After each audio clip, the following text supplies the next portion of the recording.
Now, there's been uproar today with this promo of a story on Meghan Markle.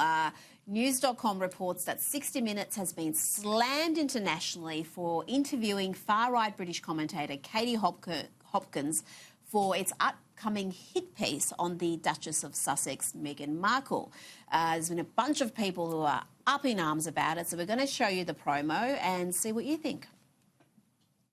I think Meghan, from the girl I knew, changed to a girl that maybe was more manipulating. Scandal. She wanted a celebrity boyfriend. Abuse. She's been called a fiend and a monster. And bloody lies. I'm offended. I'm known as the biggest bitch in Britain. She's a no one. 60 Minutes.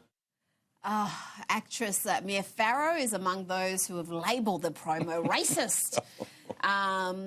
What do you think about this, Daniel? I mean, the fact that Meghan and Harry are getting plenty of bad publicity and being called hypocrites and having a lot of their activism and political stances called out. I mean, we've all seen it in the last 12 months, particularly in the last 3 to 6 months. But is the inclusion of Katie Hopkins in that 60 Minutes piece, does it then become a racist assessment of all that? Oh, I don't think so. I mean, I don't agree with everything Katie Hopkins has to say, but when people say far-right or racist or bigot, it just means they don't want to engage with your arguments or your ideas, and that's the problem we have. Now, there's absolutely nothing wrong with what 60 Minutes is doing, interviewing people, getting different views, different perspectives, and you're 100% right. A lot of this is when you say you disagree with what someone's doing, in this case, Harry and Meghan, with regards to their climate change hypocrisy, then they don't want to debate the facts. So then they say, oh, well, Meghan is someone of colour, so therefore you're racist. You're attacking her because of who she is, not what she's doing or what she believes. She's of colour. I mean, I wrote about this in the last month, and I had so many emails going, I had no idea she was part African. And why would you? Why would you? It's not relevant to the issue at all. What matters is what they believe, what they say, and how they act, not what their biological makeup is. Oh, absolutely. And Bernie, before this 60 Minutes story, before the involvement of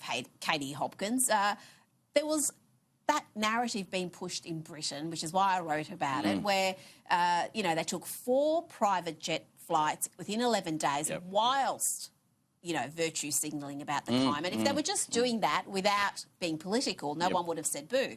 The British political class came out, Jamel Hill, there was a bunch of people who actually it wasn't Jamel Hill, it was another Jamila whose name I've forgotten, but a British actress, and a bunch of other people came out and said, be honest, you're only having a go at them because, one, Meghan is black, and you're having a go at Harry because he married a black woman. That is the only motivating factor. It's got nothing. And that is just such rubbish because Prince Charles has copped exactly the same criticism for exactly the same sort of hypocrisy. And I have offered that criticism of him, and I've offered the criticism of Harry and Meghan as well, for that very reason, because it is nonsense that they are talking and it is hypocrisy that they are practising, and I don't care whether they are white, yellow and black or whatever they are.